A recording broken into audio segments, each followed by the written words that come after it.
Tea Time with Shebrews Royalty features remedies for inner healing and outer beauty.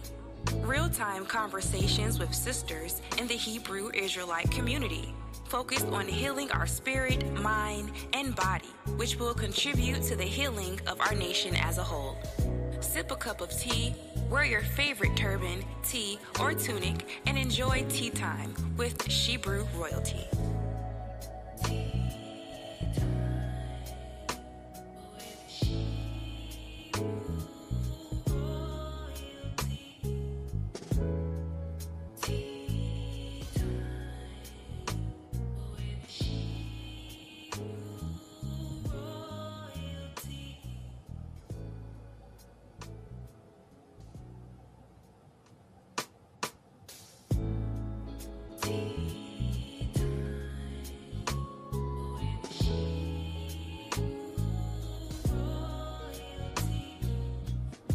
Tea Time with Shebrews Royalty features remedies for inner healing and outer beauty. Real-time conversations with sisters in the Hebrew Israelite community, focused on healing our spirit, mind, and body, which will contribute to the healing of our nation as a whole. Sip a cup of tea, wear your favorite turban, tee, or tunic, and enjoy Tea Time with Shebrews Royalty.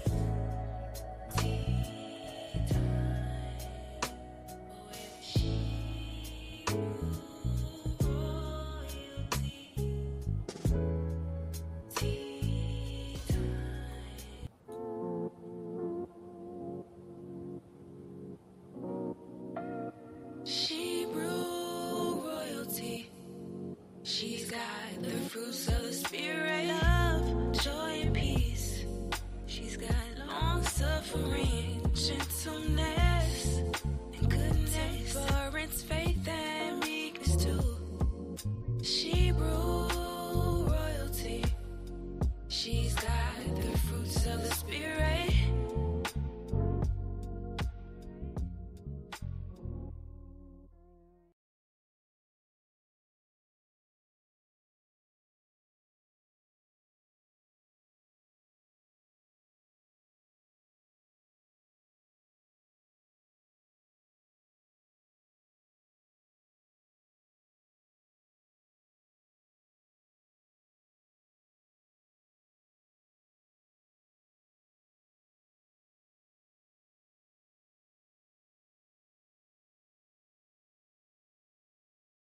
Shalawam, shalawam, Shebrews.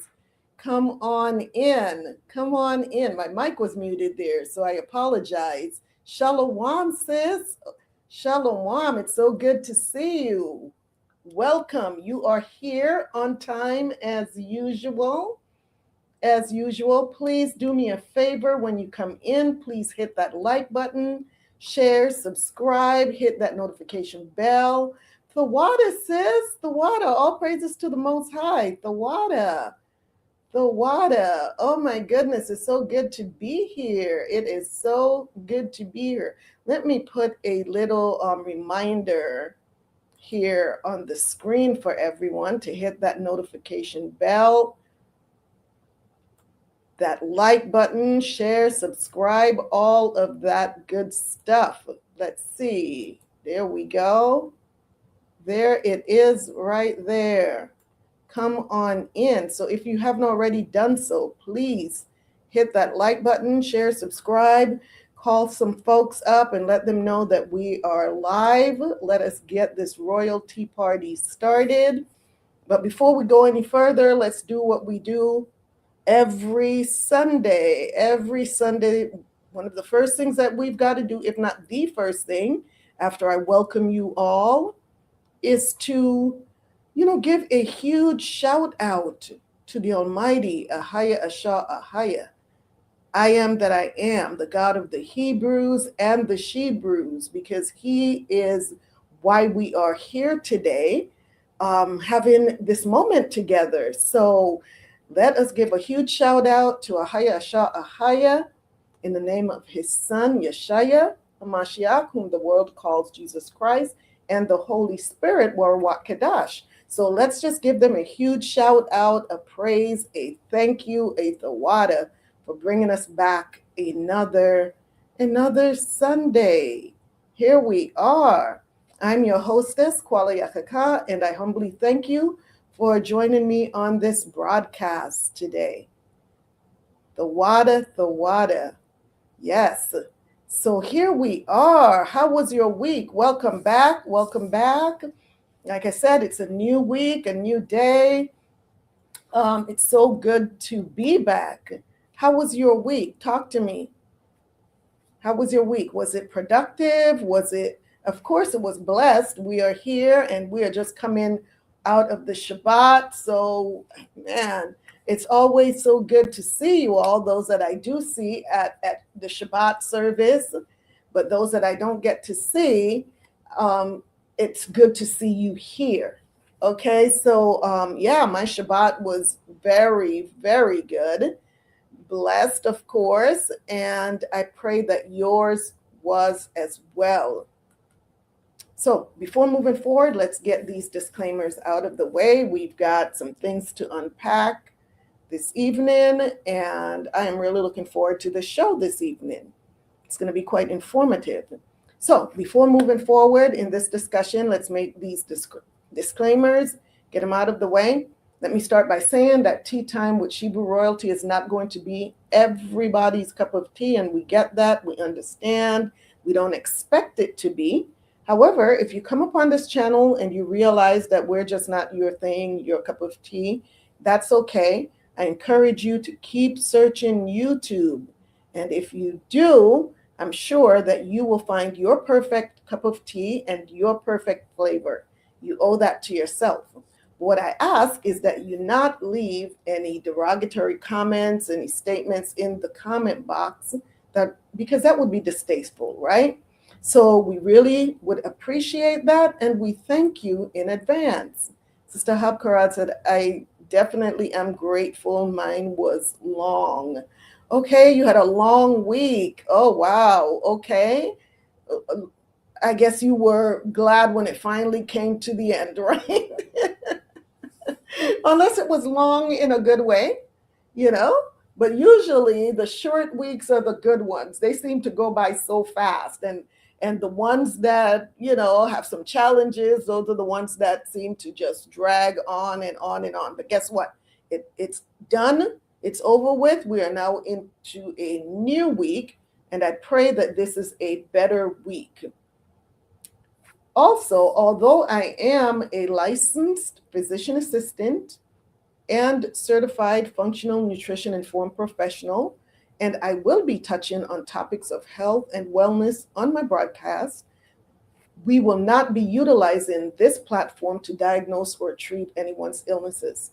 So if you are experiencing any medical problems whatsoever, please consult your healthcare provider. And the views that you will hear on this channel are the views of myself or my guests, and not those of any particular church or organization. The information provided on this channel is for educational and informational purposes only, and is not intended as medical advice.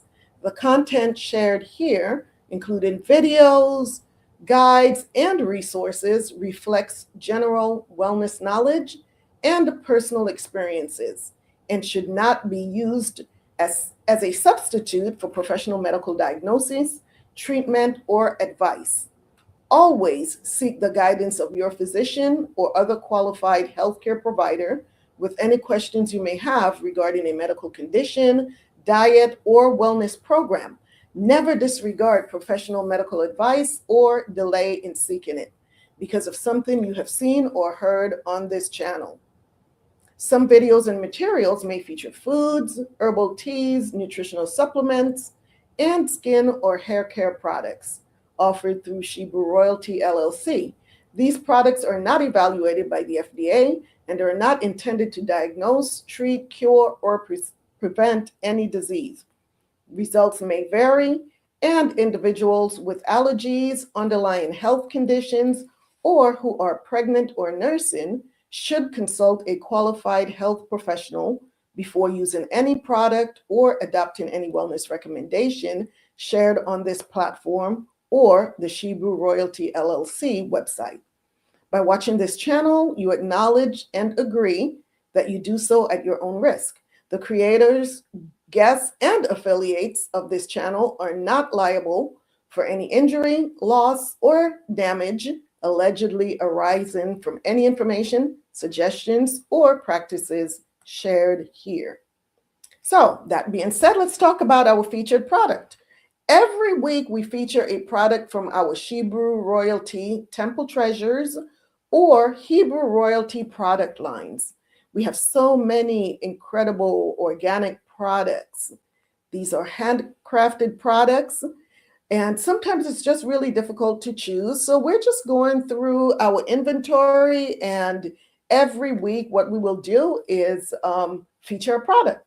So tonight featured product is another treasure from Shebrews Royalty's Temple Treasures product line.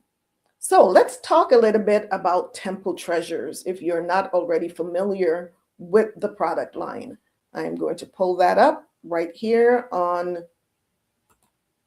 the screen so that you can see what we are talking about. Let us talk about Temple Treasures. Here's our website, ShebrewRoyalty.com.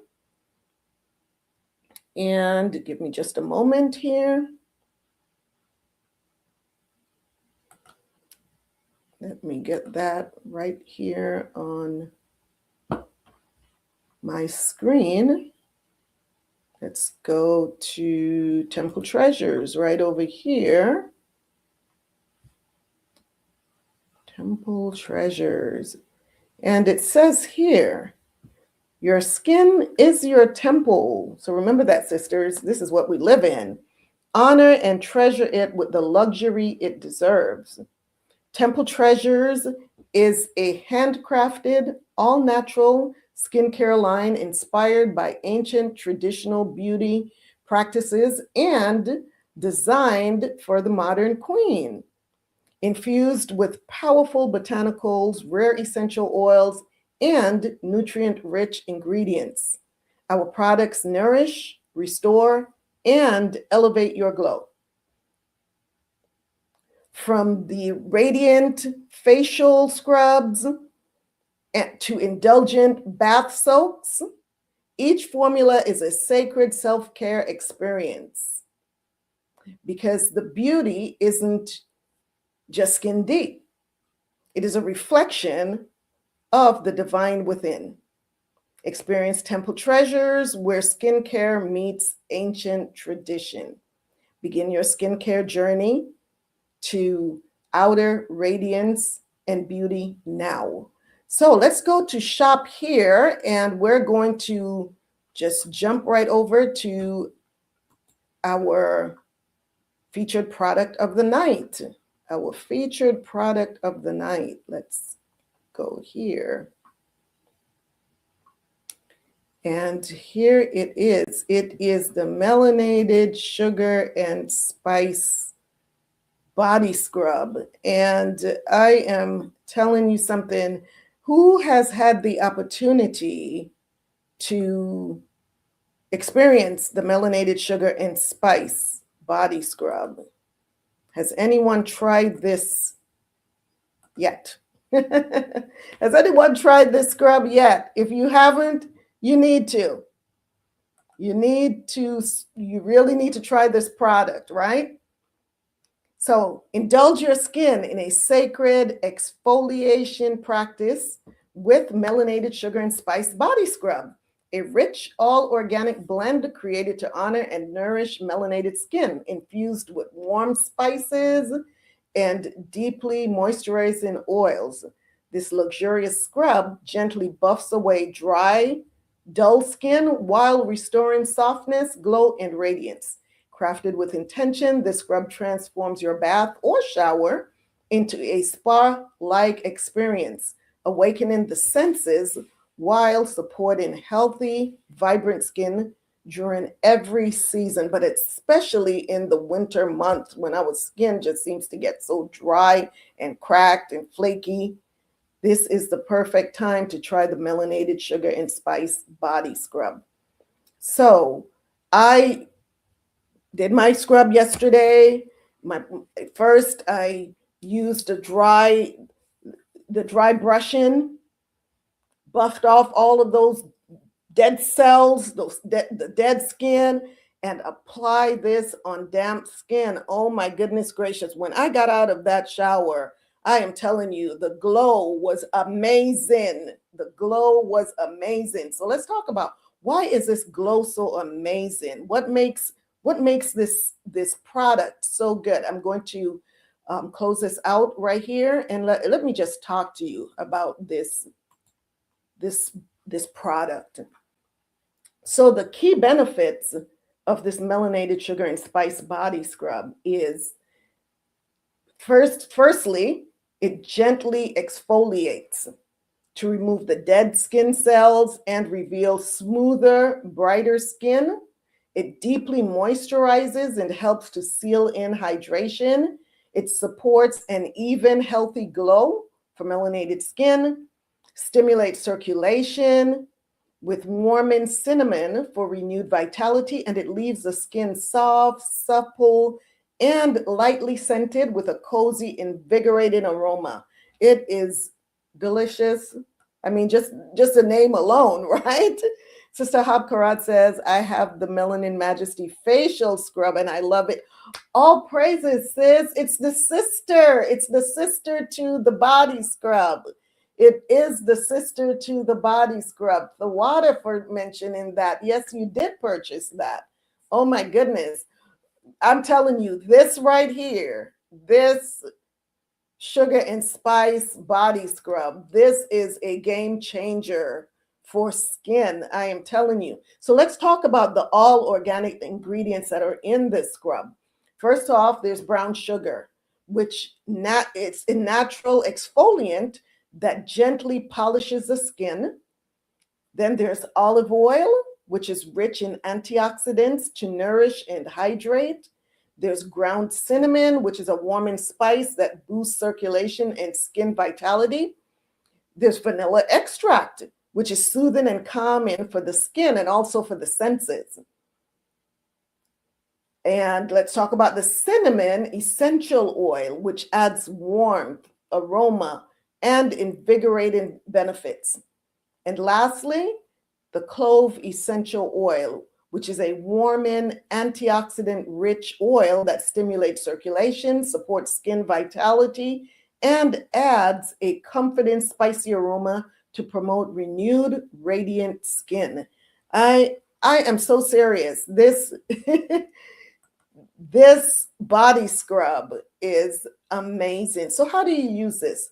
First, like I said, for me, I do the dry brushing first, just to really get rid of a lot of the dead skin cells, because we're shedding skin every day, right? And we really want to get rid of the dead skin so that the new skin cells can emerge.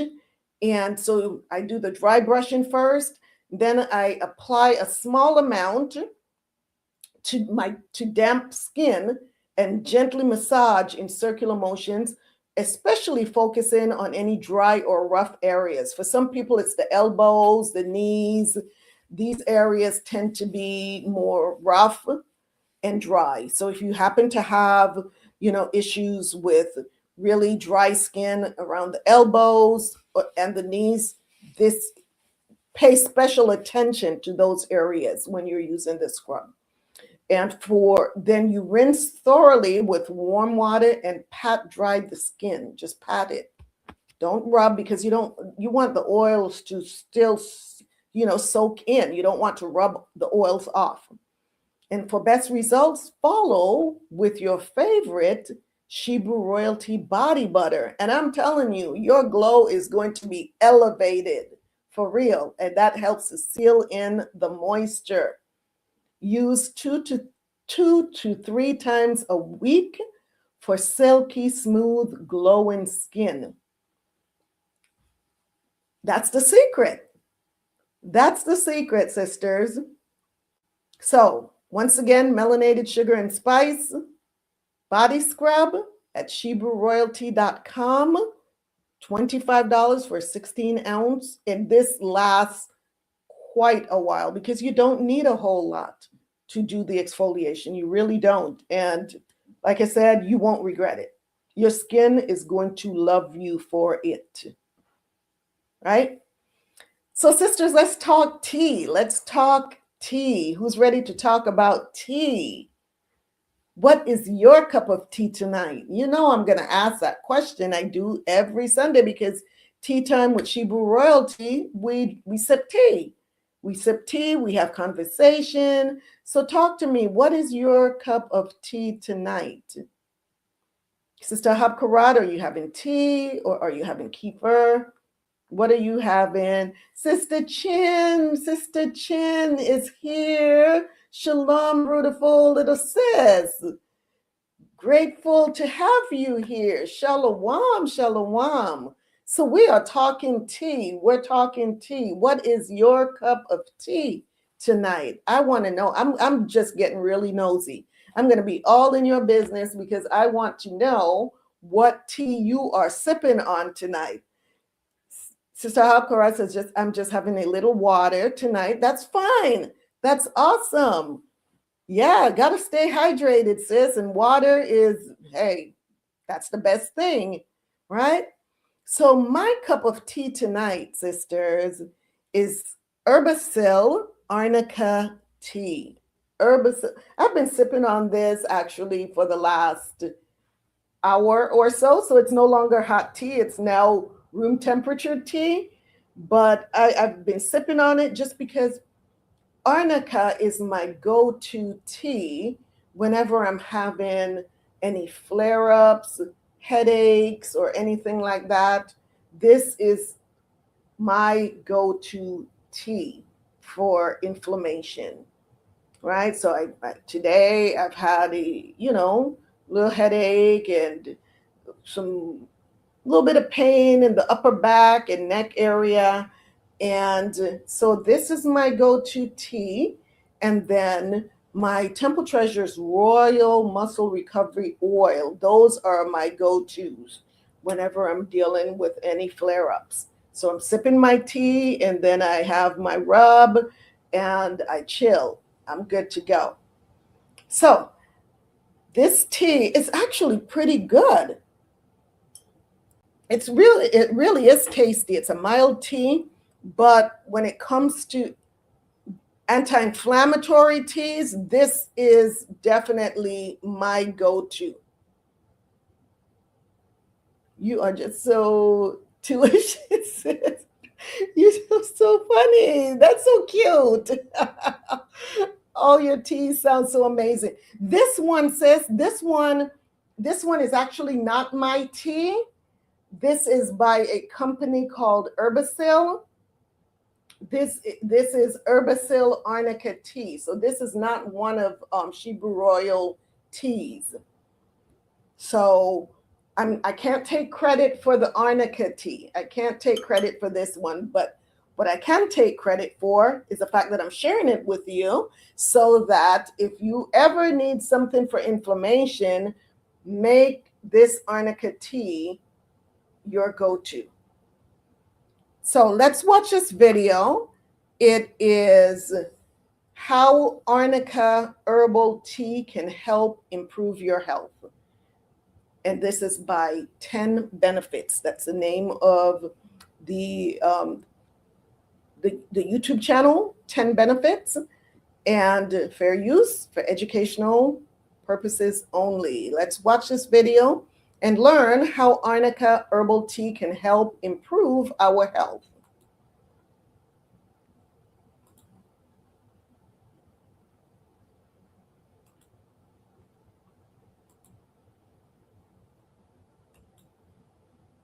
Fair use, once again, for educational purposes only.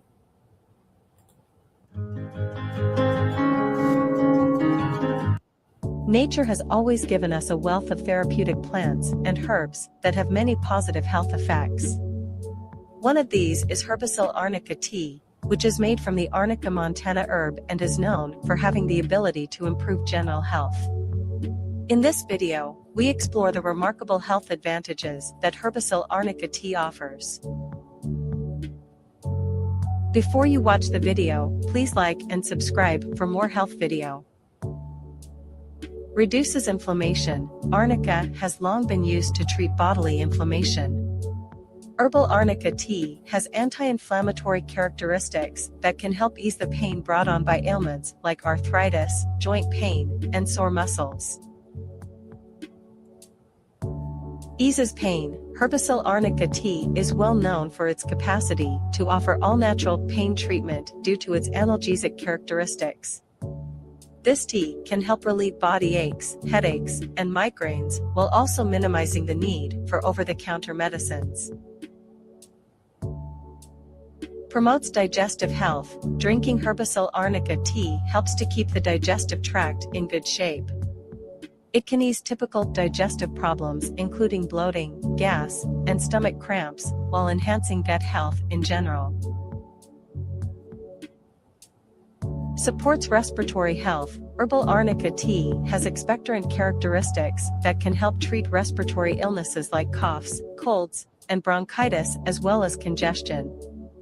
It might ease breathing difficulties and calm the respiratory system. Improves skin health. Arnica is well known for its nourishing effects on the skin. By lessening the appearance of eczema, acne, and other skin disorders, Herbicil Arnica tea usage can lead to better skin. It might also speed up wound healing and encourage a young complexion.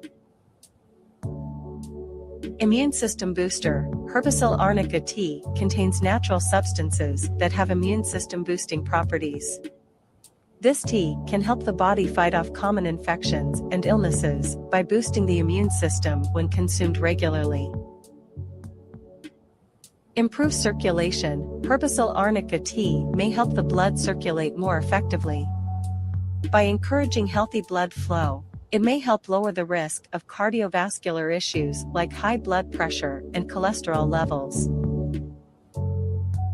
Supports detoxification. Herbicil Arnica tea, a natural diuretic, aids in promoting kidney function and the body's natural detoxification process. It might facilitate the process of detoxification, fostering a healthier internal system.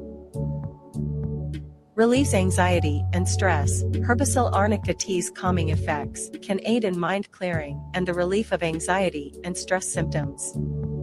This tea can make drinking it a soothing and calming experience. Arnica is frequently included in hair care products because of its possible advantages for the hair and scalp. Herbicil Arnica tea use may result in thicker, healthier hair that is less prone to breakage and promotes scalp health. Herbicil Arnica tea stands out as a natural elixir that provides a wide range of health advantages. Nature continues to astound us with its healing abilities. This herbal tea can be a beneficial addition to your daily routine because it helps with digestion and circulation while also lowering inflammation and pain. Unlock the potential for a happier and more fulfilling life by embracing the power of Herbicil Arnica tea.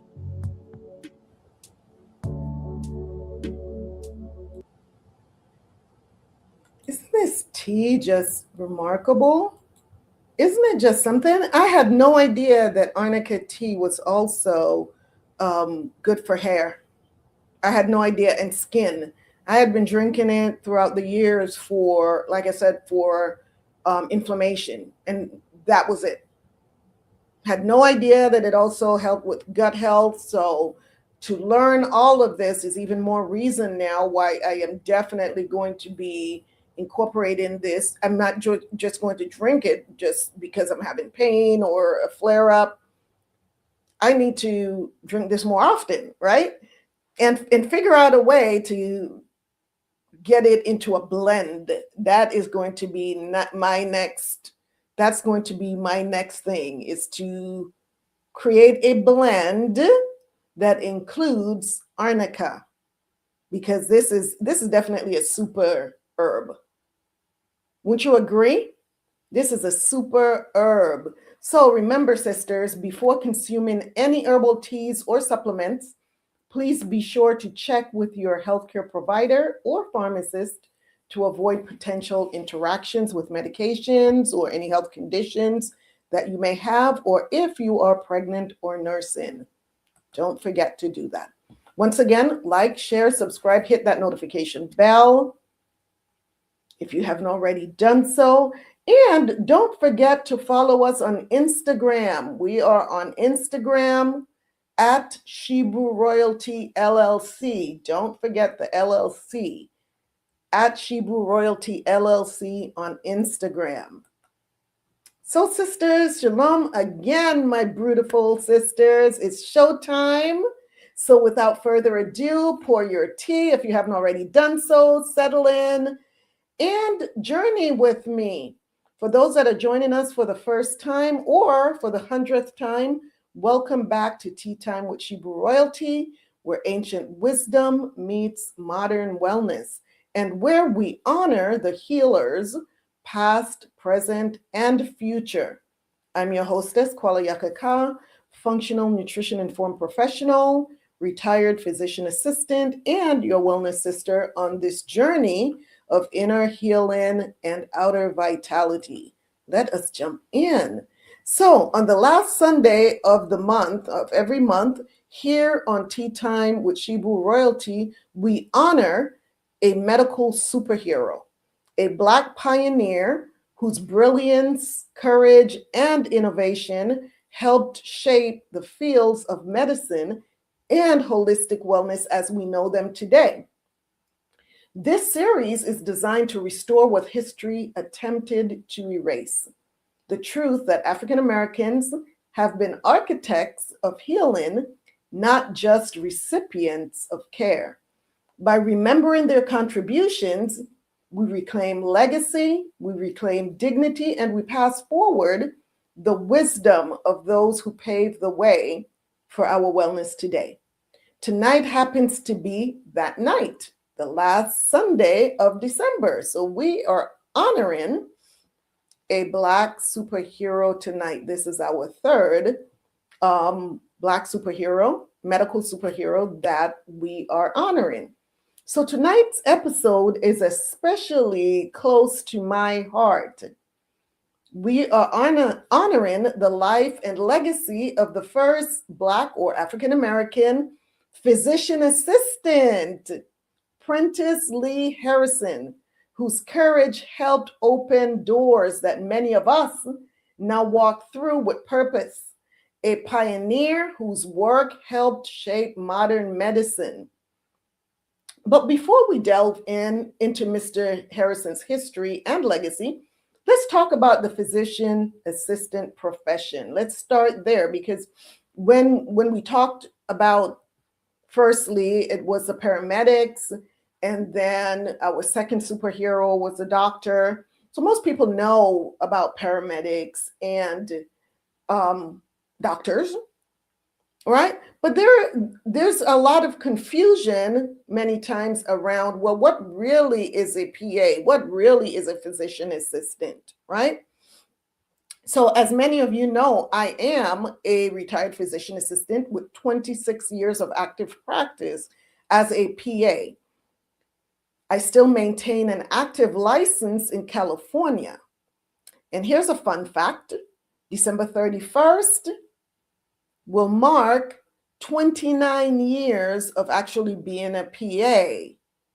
29 years, right? So 26 years that I was actively in patient care. I've retired since, but I still maintain my PA license. And 29 years, yay. So, but how much do you really know about the PA profession? How many of you, first of all, how many of you really know what a PA is? Have you seen a PA? If you've ever been treated by a PA, put 1 in the comment box. If you have no idea what a physician assistant is, put 2 in the comment box. Talk to me. How many of you have ever interacted with a PA? And what are your thoughts if you have? What are your thoughts? How did you feel? Two, Sister Habkarad says two. You've not had interactions with a PA. Okay. Do you normally see a MD when you do go to when you see a provider? Is it normally an MD? There are also nurse practitioners as well. Some people are familiar with the nurse practitioners. But there are a lot of people that really still don't know what PAs are. And the reason is because it's a fairly new profession, right? To understand the physician assistant profession, we have to travel back to the 1960s. Back to the 1960s, a time of great change and great need in American healthcare.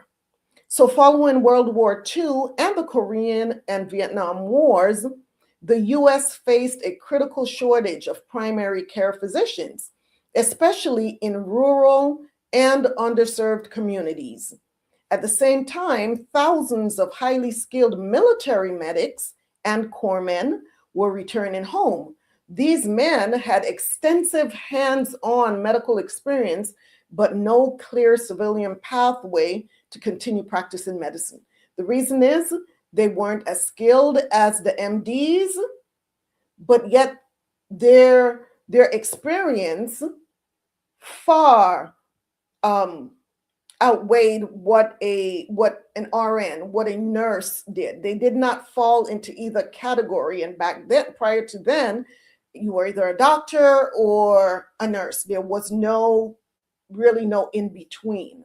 So these corpsmen were leaving the military after having been on the battlefield, really saving lives, doing surgical procedures, life-saving procedures, and then they come back and there's really no place that they fit in. So at Duke University, physician and educator Eugene A. Stead Jr. recognized that these medics already possessed many of the clinical skills required to deliver quality care. He recognized an opportunity. What if these medics could be formally trained to practice medicine under a physician's supervision? So in 1965, Duke University launched the first physician assistant program in the United States, enrolling 4 former Navy hospital corpsmen. This marked the formal beginning of the PA profession and established its foundational values of team-based, physician-led, patient-centered, grounded in service, and focused on access to care. Sounds familiar? Those values still define us as PAs today. So as a PA profession proved its value, programs spread rapidly across the country. By the 1970s, physician assistants were practicing in family medicine, emergency care, surgery, women's health, and community clinics. PAs became known for their versatility, their compassion, and clinical excellence, often serving where care was hardest to reach. Yet, like many professions in America, racial barriers remained very real. Sister Chin says, I am watching the show from the top because I was late. I can say to everyone here that the melanated sugar scrub is the best organic exfoliating body scrub I have ever used, worth every dime. All praises to the Most High. The water, sis. The water for that. All praises to the Most High. I'm so glad so happy that you're enjoying your body scrub and your body butters. I know when I come to California and I see you, you're just gonna have this huge glow around you, just like Sister Ahab Karad. You all are gonna be glowing. We're all just gonna be glowing. What can we say? Shebrew royalty. I'm so serious. Sister Habkarat says she sees a nurse practitioner. Okay, similar. The nurse practitioner profession is similar, but there's differences as well. So my first introduction to the physician assistant profession was while I was still in the Army, because most of you probably heard my story that, I really started out in medicine at 5 years old. My mother taking me to work with her. She worked in the hospital, so she would take me to work. This is before I even started school. And so my first introduction was with the coroner taking me to the morgue and introducing me to dead people. So that's where it all started, right? And then fast forward to high school. In high school, I became a candy striper. I don't know how many of you are familiar with candy stripers, but for 3 years in high school, that's what I did. And I knew that most definitely I was going to be somewhere in the medical field, but wasn't quite sure. One part of me was saying nursing, the other part of me was saying become a doctor, because like I said, at that time, those were the options. Of course, there were other areas, radiology and, lab technician and so on and so forth, but I really wanted to be a provider. But at that time, I wasn't quite sure where I was going to fit in, and hence joining the Army as an Army medic. I left home at 17 years old and became an Army medic and spent 3 years in the Army, got out of the military. I was out for 6 months and then returned after 6 months. Civilian life just wasn't jiving with me after having been in the Army for the 3 years. Long story short, I went back in and stayed in the military for a total of 14 and a half years. But my last 8 years in the Army, I was actually a vet tech. I was a veterinary technician. And I went to the clinic. I was working on an Air Force base. And I was assigned, although I was in the Army, I was assigned to an Air Force base. And I went to see my primary care provider at the Air Force base. And this person came out. She introduced herself as a physician assistant. And I had no idea what she was talking about. But I loved her bedside manners. I really, she was so knowledgeable. And so I started questioning her about this profession. I wanted to know more about this because I still knew that I was going to be doing something in the medical field. And so once she talked to me about the profession, I knew at that very moment that that is what I was going to do. And long story short, I really wanted to go into the Army PA program, but I was told because I had issues with my knees, blah, blah, blah, blah, blah, blah, that I would not be able to go into the PA program. Because at that time, PAs in the Army were really working in field units. So you had to be really combat ready to be able to be a PA. They did not have PAs at that time. I don't know what they're doing now, but at that time, the PAs were not working in the hospitals. They were mainly working in field hospitals. So that being said, after 14 and a half years, I left the Army. I worked as a LVN in the California Department of Corrections.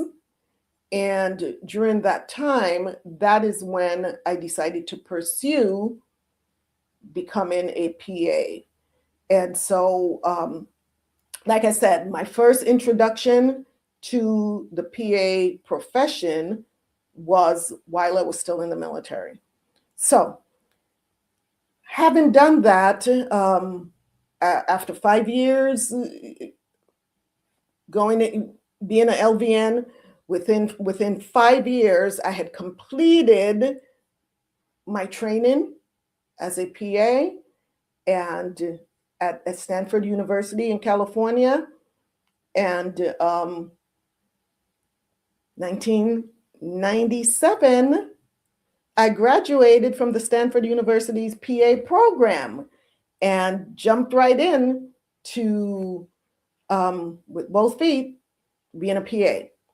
So that's why this superhero is so near and dear to my heart, because I know the challenges that I faced being a Black female PA in 1997, and even after 1997, my experiences in the clinics. And so I can only imagine, when we go into the information, the history of our Black superhero, Prentiss Lee Harrison, physician assistant. I can only imagine the challenges that he faced during that time. So tonight we are honoring, once again, Prentiss Lee Harrison, physician assistant. He is our third Black medical superhero here on Tea Time with Shebrews Royalty. Within those early Dukes cohorts emerged a historic milestone. He was the first Black or African American physician assistant, a trailblazer who entered a profession and a healthcare system that was not yet built with equity in mind. Prentiss Lee Harrison, PAC, physician assistant certified. While historical records have not always preserved this pioneer's name with the honor it deserves, his impact is undeniable, especially for people like myself that really walked in his footsteps. Mr. Prentiss Lee Harrison, PAC, broke racial barriers in a brand new medical profession, served patients during a time of profound segregation and inequality. He helped to prove that excellence in medicine knows no color. He opened the door for generations of Black and brown PAs like myself to follow. Our presence matters, not only to patients who finally see themselves reflected in their providers, but to the profession itself. Because representation saves lives and visibility changes systems. So imagine, last week when we were talking about being your own best advocate as a patient, I remember telling the story of the patient that came in, and when he saw me when he saw that I was going to be his provider, the first thing that came out of his mouth was, "I don't want to see you. I want to see someone that looks like me." And that's great that someone like him had that opportunity to voice that.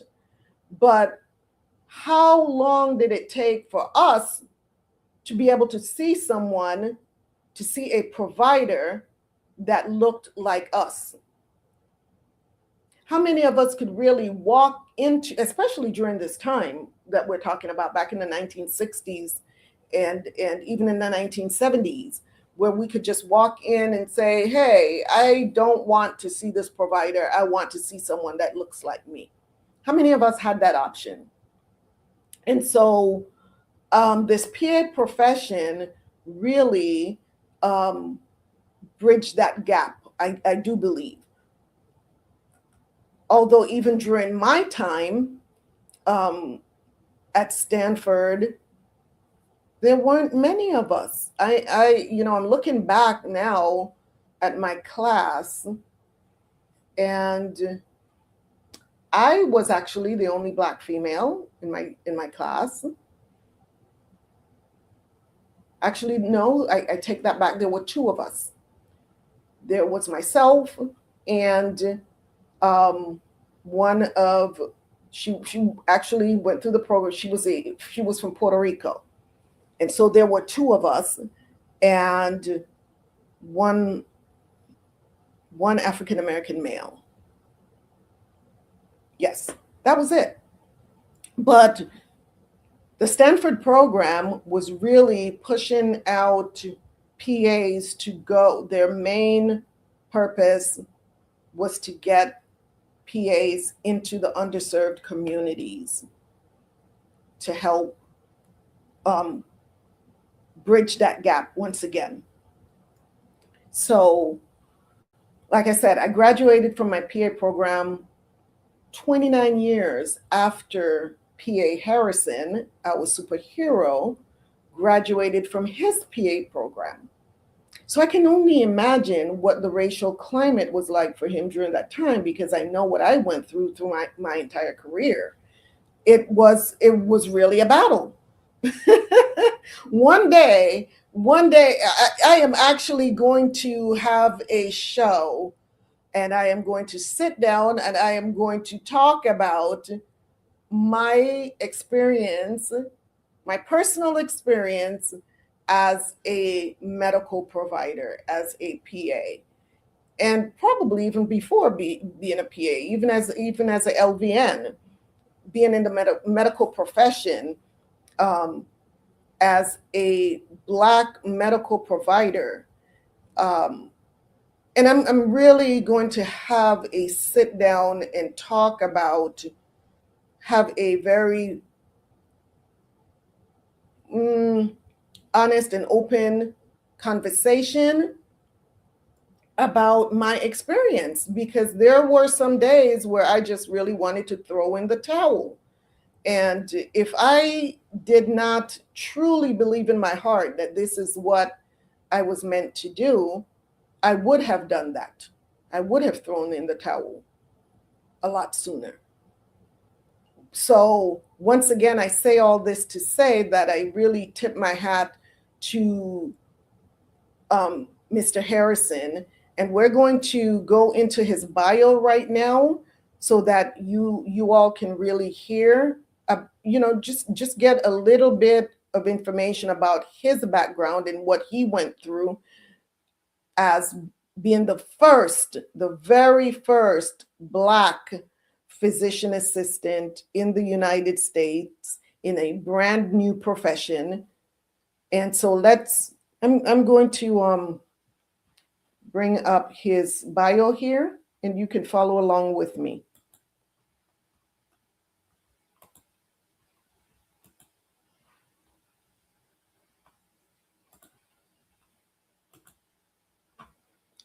Here is Mr.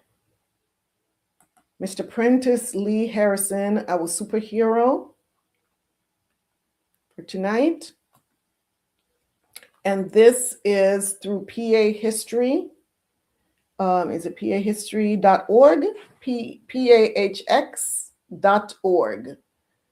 And here's our medical superhero, Prentiss Lee Harrison. And it says here, as the nation's first African-American physician assistant, or PA, Prentiss Harrison helped pioneer the profession.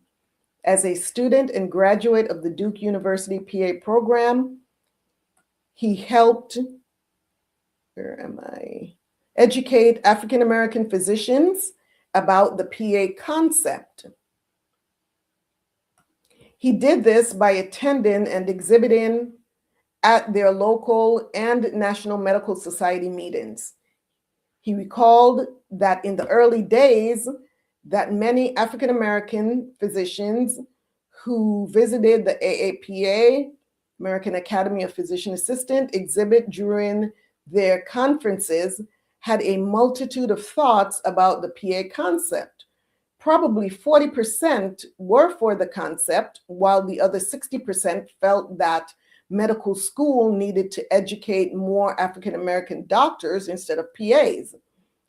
After graduating, let's scroll this down a little bit. After graduated in 1968, he worked full-time at the Duke University Hospital in neonatology and part-time at Lincoln Hospital, which served primarily the African American community in Durham, North Carolina. As a joint project between Duke's Department of Community Health Sciences and Lincoln Hospital, he staffed one of the first satellite rural health clinics in the country. He worked closely with Earl Eckerd, John Davis, Steve Turnspeed, and Joyce Nichols. Joyce Nichols happened to be the first African American female PA to establish the AAPA, Minorities Affairs Committee, in the early 1970s. Harrison left his position at Duke to work in student health at Princeton University, New Jersey. After 5 years on the job, a nurse complained to the New Jersey Board of Medical Examiners about Harrison's role, and he was barred from further practice in the state. Imagine that. Someone can file a complaint, make a complaint about your role, the role that you are playing to serve others. Not that he did anything wrong, but she complained about his role and he was barred from further practice in the state. Isn't that incredible? Isn't that crazy?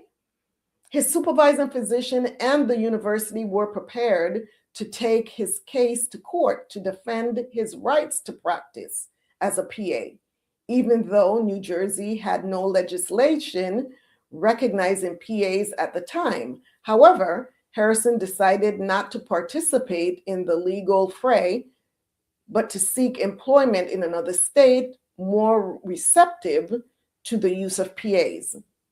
It would take New Jersey 2 decades until 1992 to finally pass enabling legislations for PAs. Harrison was reared and attended high school in Texas.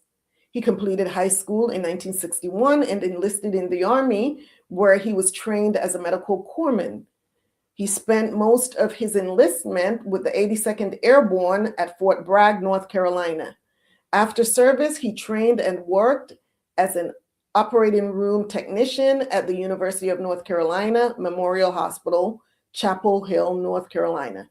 He was working at Duke University Hospital as a urological research technician when accepted into the second class of PA students. He began his studies in September 1966. He was 22 years old at the time.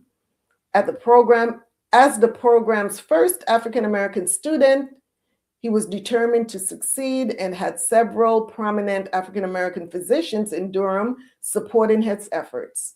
These individuals included Dr. Donald Moore, a gynecologist, and Dr. Charles Curry, chief of medicine at Lincoln Hospital.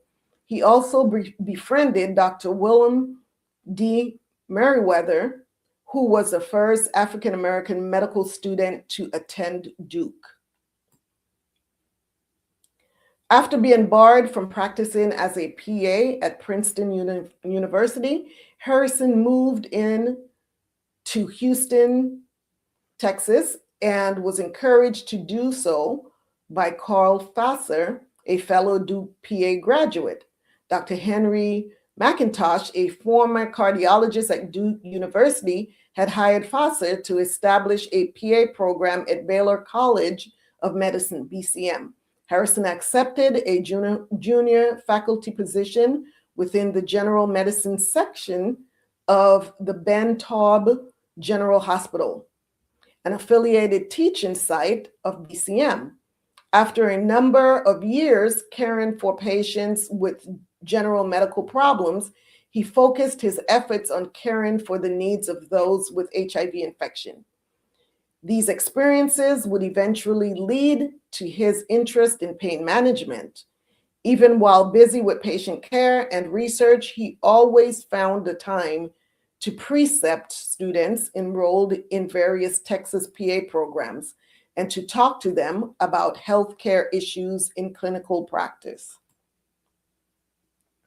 Before retirement, Harrison was the Chief Operations Officer of the I-10 Family Clinic, which he opened in 2004. The clinic was located in an underserved community in East Houston. He and his wife, Crystal, lived in Pinehurst, Texas, while their extended family lived in Greensboro, North Carolina. His second passion was breeding and racing quarter horses. Harrison has been recognized by the AAPA, African Heritage Caucus, for his pioneering efforts in the PA profession. Prentiss Harrison passed away in December of 2018. May he rest in peace. Acknowledgement: this biography was prepared by Reginald Carter with the assistance of Carl Fasser and submitted to the Society on September 17, 2007. The biography was updated in December of 2018. So that is the biography of our superhero, Prentiss Lee Harrison. That is his biography. And what a superhero. What a superhero. Like I said, I can only imagine that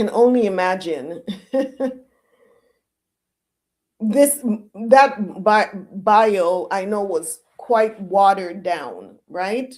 There's not a whole lot of information in there. Why? Because he didn't write it himself. I'm sure he didn't write this biography himself. So there's a lot of information that I'm sure that we'll never be privy to. But just the fact that he was barred from practicing medicine in an entire state is mind-blowing. Anyhow, Prentiss Lee Harrison holds the distinction of being the first Black or African-American physician assistant in the United States. His journey was not just professional, it was really groundbreaking.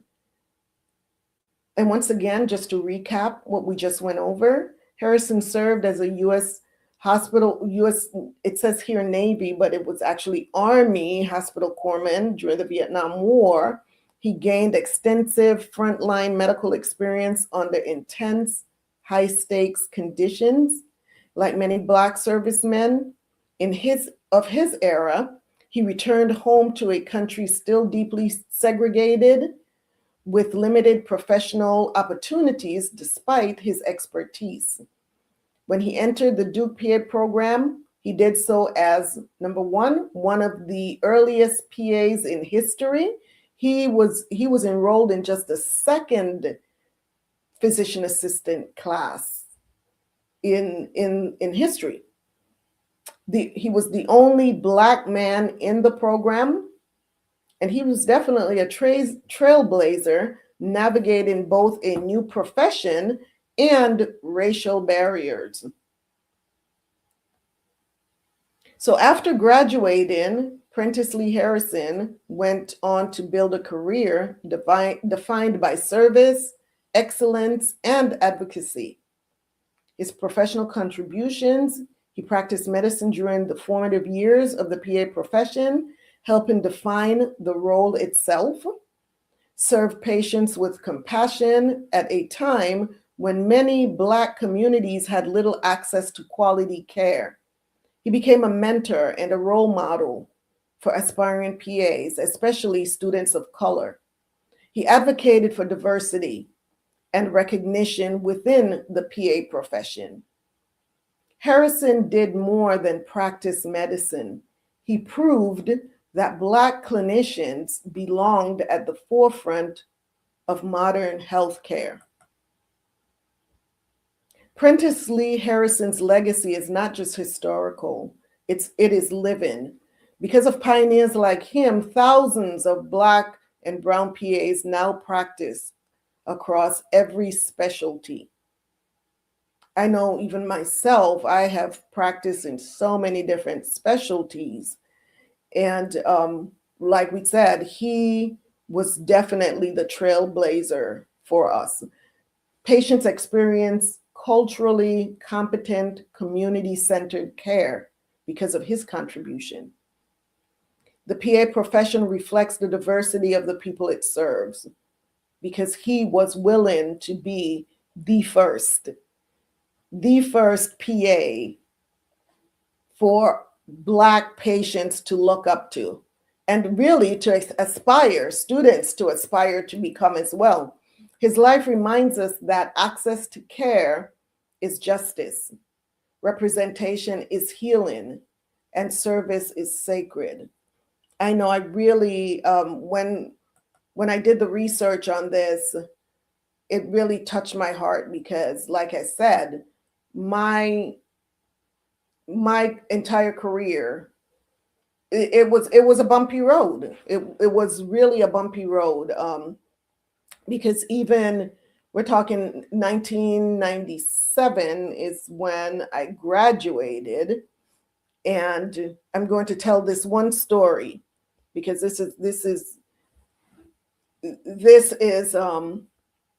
it's important to know when you see us out here and doing the work that we do, and I'm sure a lot of you can relate to this, even in whatever specialty, whatever work you do, where sometimes it can be really every day you get up and you really have, it's like a battlefield sometimes that you have to go into. And I know when I went to the PA program at Stanford, there weren't many of us.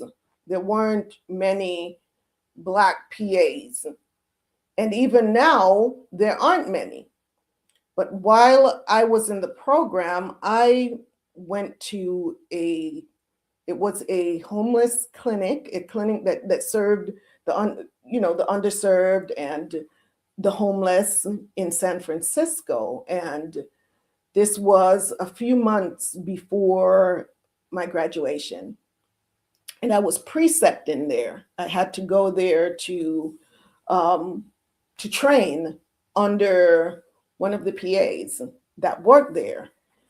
And at this specific clinic, the providers, the nurses, no one wore a white coat. They didn't wear scrubs. They just wore street clothes. So you never knew who was a doctor, who was a nurse. Everyone wore street clothes. But because I was a student, I, of course, had to wear my white coat, and it had to be crisp, white, and you know how we do, with my name tag, my name, PA student, Stanford University, on my name tag. And I went in that day, and the PA that was training me, and his name was Jim. I went in and he asked me to go get an x-ray on a patient. So I took the patient, got the x-ray, came back, and when I returned to his room, he was standing there talking to an older man.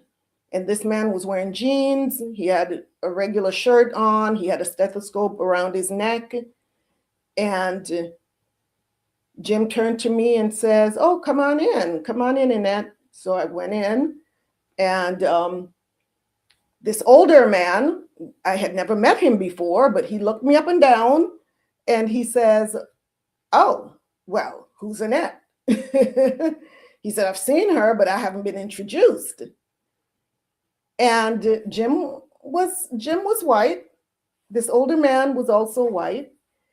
And he looked me up and down, and then he turned to Jim and he says, "For all I know, she's here to clean up our crumbs." Oh my goodness. Would you believe that? And oh my gosh, Jim was totally embarrassed. He was totally embarrassed. I mean, he turned every shade of red. And he looked at this man and he says, no. And he pointed to my name tag. He said, this is Annette. He gave him my last name. And he said, she's a student from Stanford University and she's training under me. And just when you thought things couldn't get any worse, this man's response was, oh, you mean like you're a slave? We can't make this stuff up. And at that moment, it took every fiber of my being to compose myself. And I'm so serious. It took every fiber of my being. And at that moment, I decided to just escort myself out of the room, to depart. I walked out of the room in order for me not to respond. I walked out of the room, I went to the front desk, and there was a Black guy working there. I did not know. Like I said, everyone wore street clothes, so you really didn't know who was who. And I think they did that to make the patients feel more comfortable when they came in. And the ironic thing about this is that this was actually the last day that I was going to be training at this clinic. And so I went to this guy, the only person there that looked like me. And I told him what just transpired. And I said, who is this man? And I described him and he says, oh, that's Dr. Such and Such. And I said, oh, that's a doctor. And he said, yeah. So when I told him what happened, he said, oh, well, just don't pay him any mind. That's just him. That's what he does. He said, you should hear the things he says to the patients. And I said, are you kidding me? I said, this is what is allowed around here. This man spoke to me this way, and you're telling me he does worse to the patients? And at that moment, I said, well, that's not how I operate. I said, no, I'm not just going to let this go. And so long story short, after lunch, I saw the doctor, backtrack a little bit. So I was given his history. I was given this man's background because I wanted to know more about him. I wanted to know what type of person says that. I really wanted to know who this person was that I was dealing with, because it would determine how I navigate from there. And so the information that was given to me was that he used to be a very prominent oncologist in the area that lost his job because he was an alcoholic. And it just so happens that he was also homosexual. But did that have to do with anything? Well, to me, for someone who claims that they're discriminated against, for him to open his mouth and say that to me and to ask, am I there to clean up their crumbs or am I Jim's slave? That was really mind-blowing to me. So once I got the information, I saw him, I saw the doctor later on that day, and I requested that we have a conversation, had a conversation with him. I told him, you owe me an apology.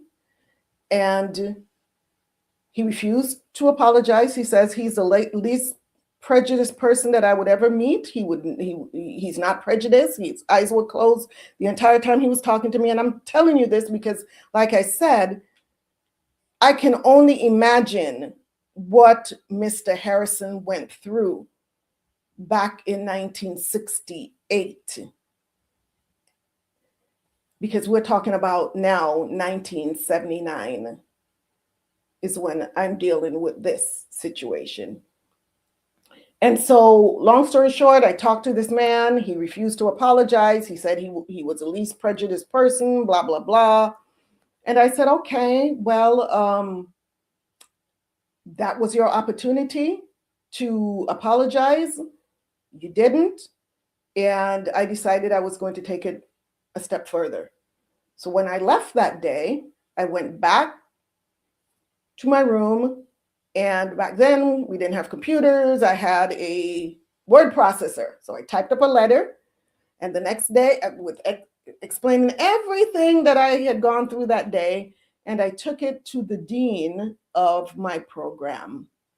And what this man did not know about me is that the dean had already asked me upon graduation, after graduating from the program, to return to Stanford to become a guest lecturer of the program. So when I took this letter to her the following day, and she read that, she was not a happy camper. So needless to say, she called the head of the homeless clinic. She dealt with it and basically put this man on notice, right? There's a lot that went on there. But long story short, his life was kind of upside down after that because of that situation. And because I chose not to let it go. And then I had a talk with his supervisor, his direct supervisor, and I informed him that I wasn't really concerned about me because that was my last day at that clinic. What my concern was the Black patients that this man was serving.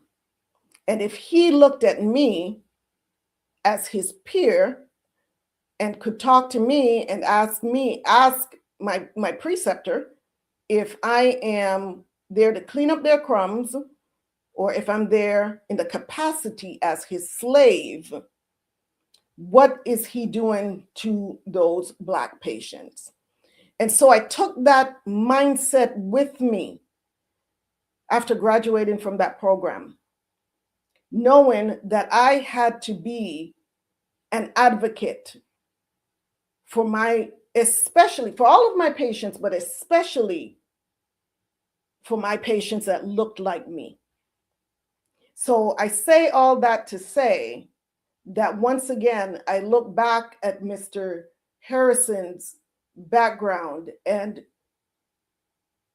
recognizing the role that he played, going back into the underserved communities to give back to the people that look like him. And this is what we have to do. When we are put in these positions, it's not, a lot of times it's not about us. It's not just about us. It is about the people that we are really there to serve and to make sure that we are serving them and giving them the dignity and respect that they deserve. It doesn't matter if they're homeless. It doesn't matter if they're on drugs. It doesn't matter if they're alcoholics. It does not matter. If you are there to provide a service, you provide that service without bias. And so this show, this right here, really has a place in my heart because I know the challenges.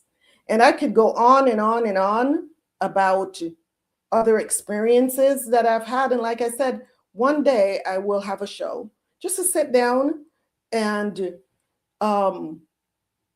express some of the challenges that our providers face, especially those of us who are Black and brown providers in the system, the challenges that we face.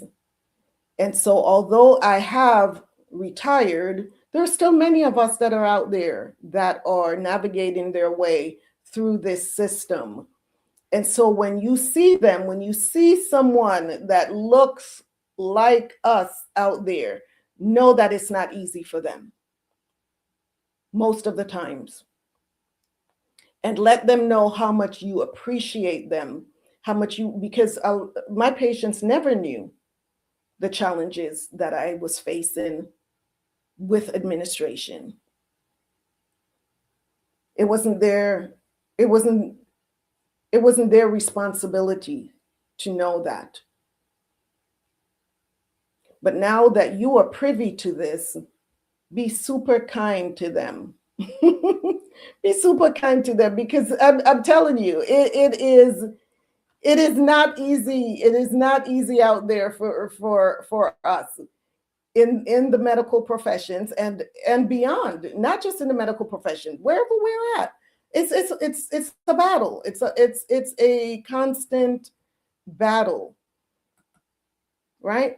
So as we close today's episode, take a moment to honor the origins of the PA profession, the sacrifices of military medics, and these military medics that turned into healers, and the groundbreaking legacy of Prentiss Lee Harrison, physician assistant. So if you are a PA out there, if you are a student or a healer at heart, know this: you are a part of a lineage of purpose-driven care. We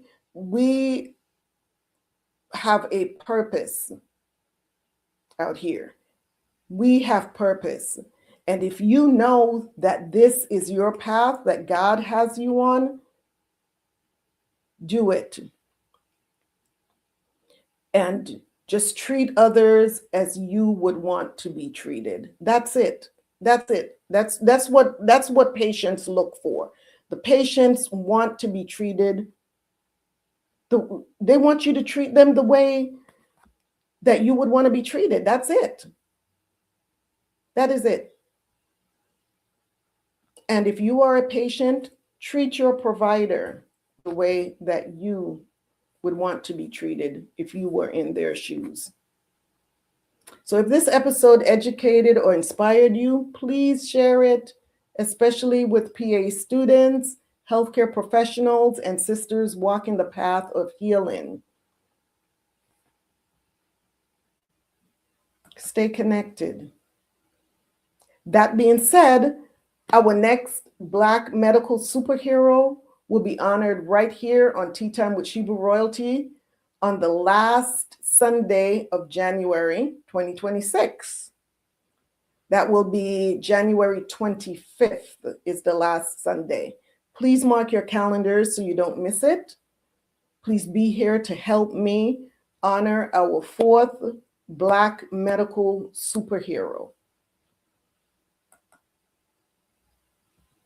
What do you all have to say about that, sisters? What are your thoughts? Talk to me. What are your thoughts about what I just shared with you?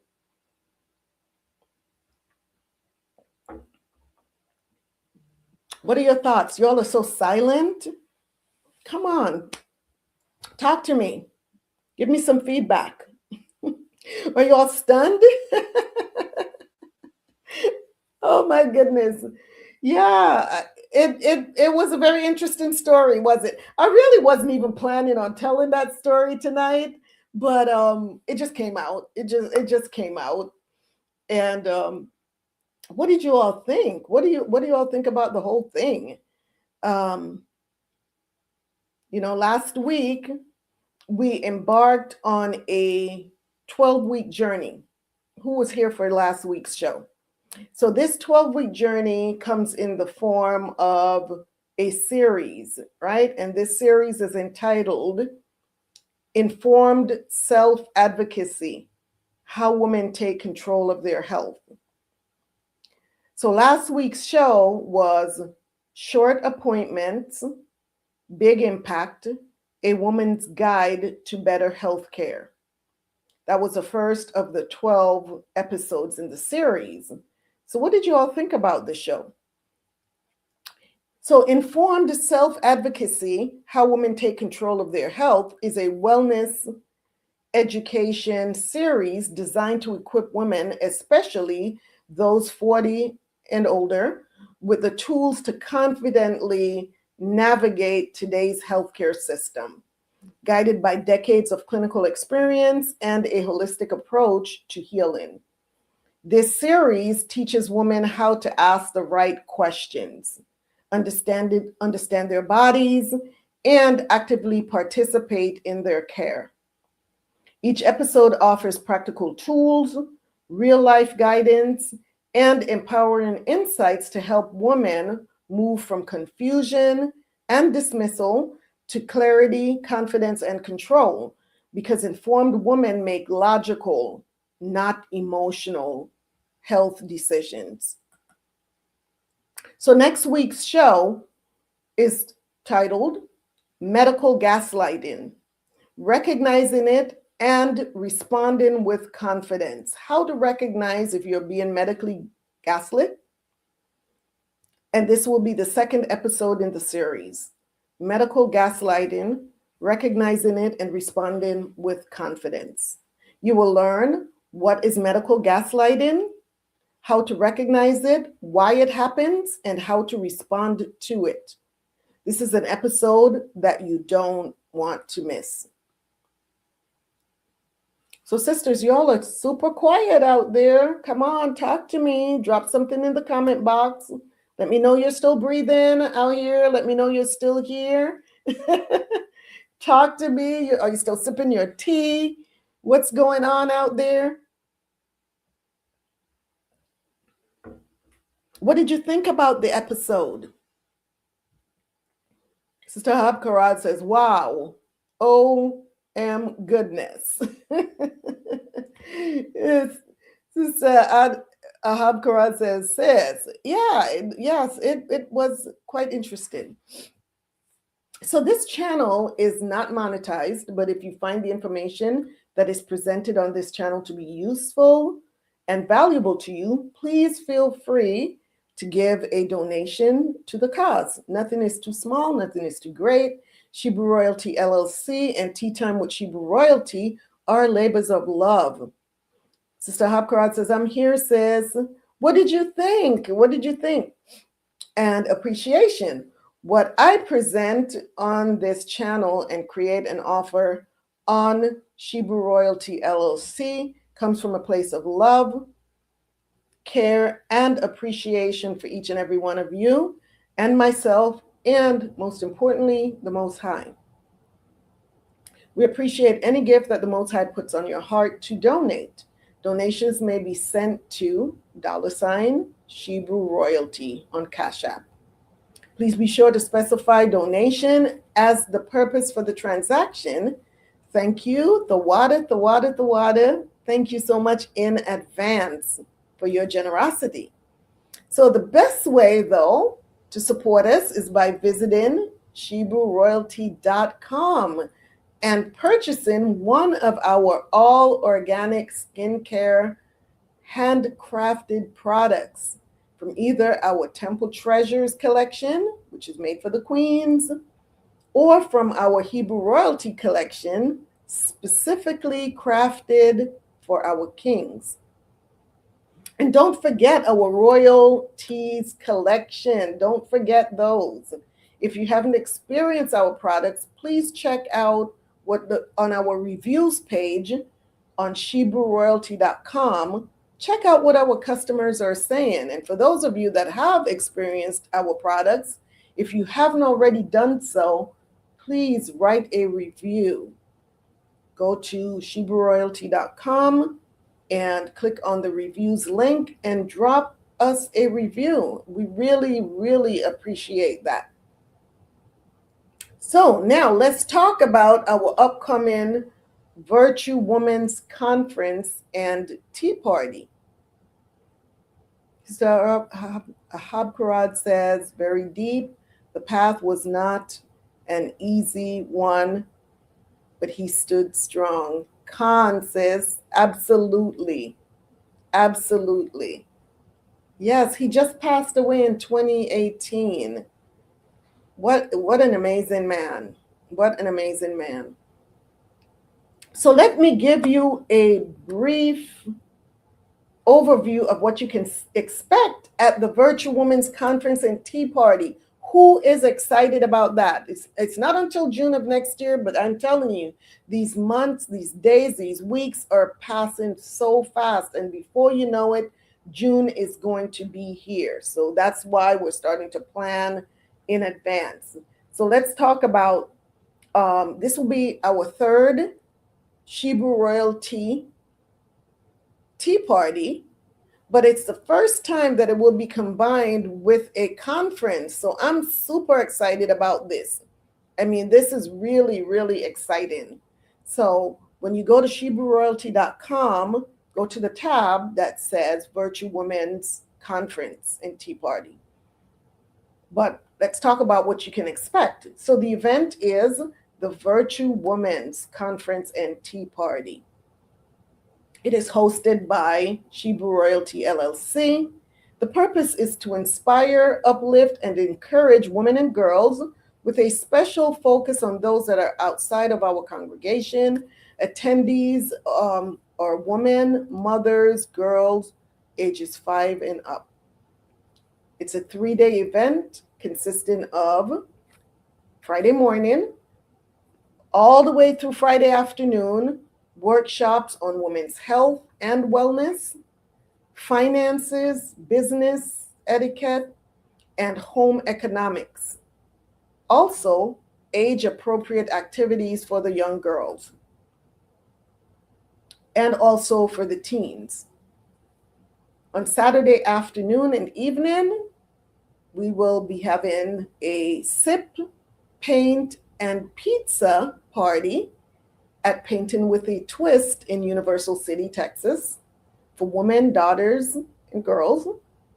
Sunday morning to early afternoon, that is our signature event, the tea time party and brunch with keynote speaker and entertainment for women, daughters, and girls. This is an elegant, regal, royal affair.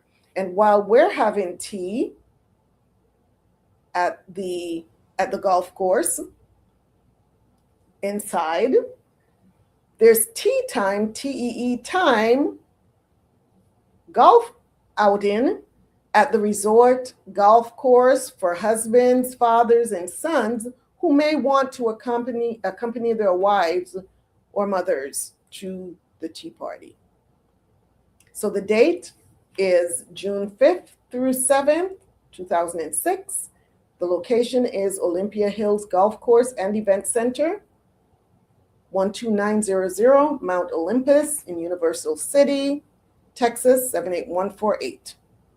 And for those who will be traveling from out of town, we do have a hotel that we are working with to give us group rate discounts. And as a matter of fact, let me do this really quickly. Let me just pop up on the screen here,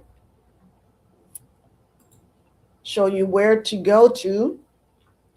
When you go to ShebrewRoyalty.com, you'll come to the homepage first, of course, and then you just go here to Virtual Women's Tea Party.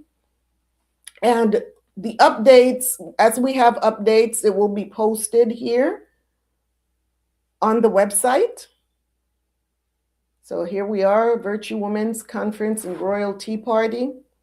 It's a royal weekend of wisdom, wellness, and womanhood. If you have any questions, please click on the link here and send us a message and we will get right back with you. And so what I just went over about what to expect, here we come. This is the official page for the Virtual Women's Conference and Royal Tea Party. And it's a sacred and elegant gathering dedicated to uplifting, inspiring, and celebrating women of all ages, hosted by Shebrews Royalty LLC. This 3-day experience is designed to nourish the mind, body, and spirit while creating memories that will last a lifetime. And join us for this royal weekend filled with wisdom, fellowship, sisterhood, and the timeless beauty of femininity expressed through virtue. So just go through here and please share the link with others. What I just went over, it has all of the information there, and you've got the flyers right here, front and back. All right, and this is going to be an amazing event that you don't want to miss. So stay tuned. Stay tuned. Stay tuned. More information to come. More information to come. So please note, this event is hosted by Shebrews Royalty LLC and is not affiliated with any other organization or church. It is open to all women and girls ages 5 and above that are interested in attending this regal royal affair. 5 to 17-year-olds must be accompanied by an adult. More information to follow. Stay tuned. So I'm going to show a short video teaser of our last summer tea party that was held in Northern California in June of 2023. So if you haven't already seen this video, here it is. If you have seen it already, we're going to be showing it often up until June of next year. And June of next year, we'll have new videos. We will have new videos. Why? Because next year we are really going to, I mean, the event next year is going to be totally amazing. All right, let's see. Let me get this video up here for you all.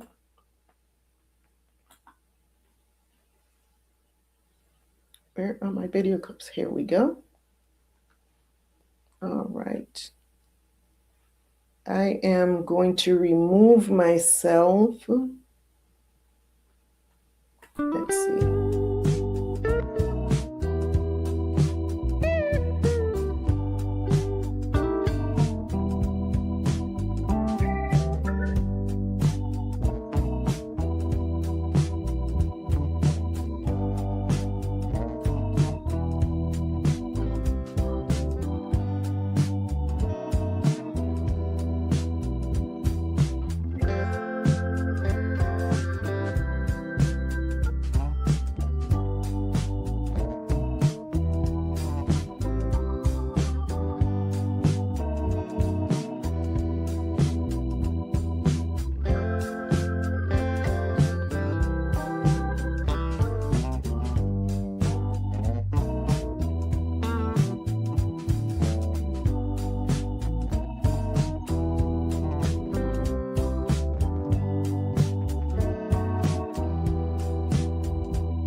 so much fun.